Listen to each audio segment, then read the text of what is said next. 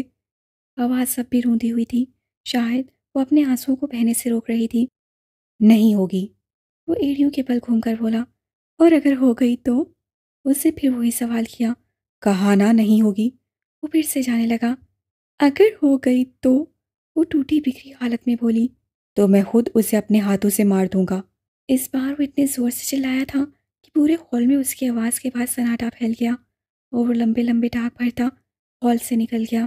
تسیم پانچویں بار اٹھ کر الماری کے پاس آئی تھی، اور الماری کھول کر دیکھا تو پیسوں سے بھرا لفافہ ابھی بھی وہیں پر موجود تھا۔